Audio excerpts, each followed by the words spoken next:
I'm going to show you how some people get thousands of dollars off every single car while some struggle to get a dealer to move at all. If you don't know, my name's Tommy. I've been in the car business most of my adult life. Done sales, done finance, now I negotiate car deals. Enough about me, let's talk about negotiating. I'll say it over and over, negotiating is like a game of chess. The problem is only one side knows how to play. There's people that are getting thousands of dollars off, know how to play the game, the other side doesn't. So I'm gonna teach you how to play. If you haven't, I want you to watch all my videos on negotiating online over the phone. The reason why we do this is because 20% of dealerships just won't negotiate as well as the other 80%. So if you're stuck at one of these dealerships with the 20%, you're just naturally never gonna get as good of a deal as the 80%. That's why we negotiate with numbers. If we negotiate with numbers and have competition, we're more likely to get a better deal. And again, this happens in the store too. People are gonna say you get better deals in the store. I will promise you, I've negotiated, I've penciled deals, and there are deals that I kept some people at MSRP no matter how long they stayed there, and I kept some people at thousands of dollars below. And the reason why we kept people at MSRP is actually a little bit more simple than you think. A dealership's goal is to maximize profit, and there's nothing wrong with that. When I penciled deals, there was deals that I stuck at MSRP no matter how long they stayed there,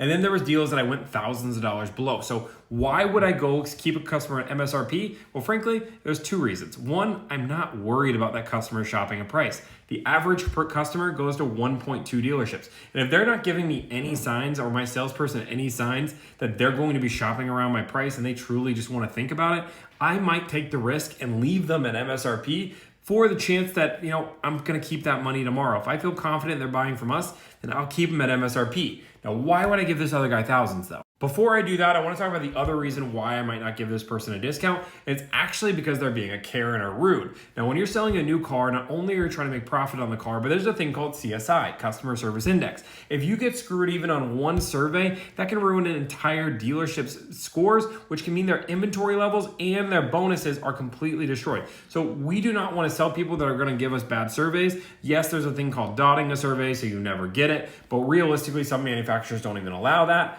But if you're being rude or just not being a good customer, there's a chance I won't give you as good of a discount because I don't want your business. Now, why do I give the other guy a discount? The reason being is he's giving me reasons to discount the car. First off, he's normally said something about competition. Hey, I am talking to multiple different dealerships. I have quotes from multiple different dealerships, and I'm willing to drive if need be to get the best possible deal. They're not being rude or matter of fact about it. They're just laying down the facts. Again, this is why I say negotiate over online or over the phone, because dealerships just know you're probably talking to multiple different dealerships, so they're going to give you better deals. Now we talk about creating urgency when you're in sales. When creating urgency, we're going to say something along the lines of, hey, this car could sell tomorrow, it's a hot vehicle, interest rates could change, etc., etc. But we can do the same thing as customers right back at the dealership.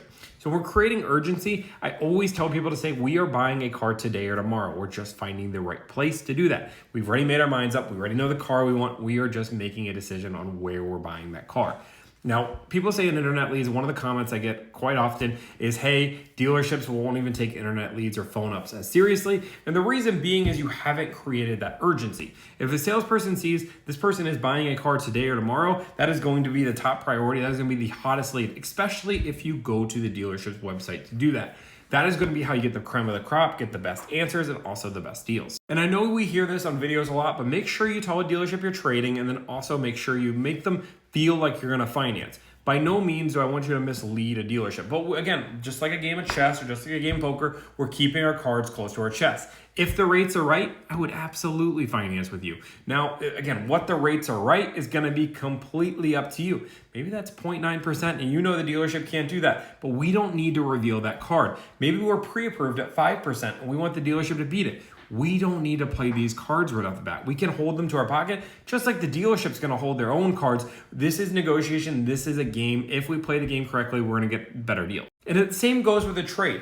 When we're trading a car in, we just need to know what the car's value in. That is as simple as that. So if we get offers from Carvana, CarMax, and Vroom and not Kelley Blue Book, I've talked about it over and over, Kelley Blue Book is not an accurate way to get prices on a car. But if we're doing those things, then we know what our car is worth and we have a cash in hand offer. So when we're negotiating, we just need to know our trade is worth this and this is what we want to buy in the car and we can make a car deal happen. Now I talk about a lot of these dynamics, and again, I know I preach for it over and over, but this is why I preach so heavily on negotiating over the phone and online. When you're in store, you have to be able to juggle these things. You have to stand strong. You have to not be emotional. You have to know when to say no. You have to know when to play the cards right and when to hold your cards. And there's a lot of things that can happen. When you're negotiating via text, you can pause the conversation. And that pause because how texting works. I mean, how many times have you texted your significant other and said, hey, okay, that's fine, and they treat it as one completely different way, like you're mad. In reality, you're just busy and you're saying that's fine. Text can be misconstrued or misconstrued. And when they're misconstrued, that means that they can take that as maybe you're not going to buy from them. And a moment of silence might be you thinking, but it might be maybe you buying a car from another dealership, so they might just shoot you a better deal in the first place. Negotiating over the phone and online is one of the best ways to do this. But again, we have to create urgency even when we're online. So telling them we're looking to buy a car today and tomorrow, shopping at multiple different dealerships, and if the dealership won't negotiate, there's a chance they're one of the 20%. That's why I'm contacting 20 different dealerships to get the best possible deals for my clients. So if you guys like videos like this, I want you to like, follow, subscribe for more. But thank you guys all. Have a great day.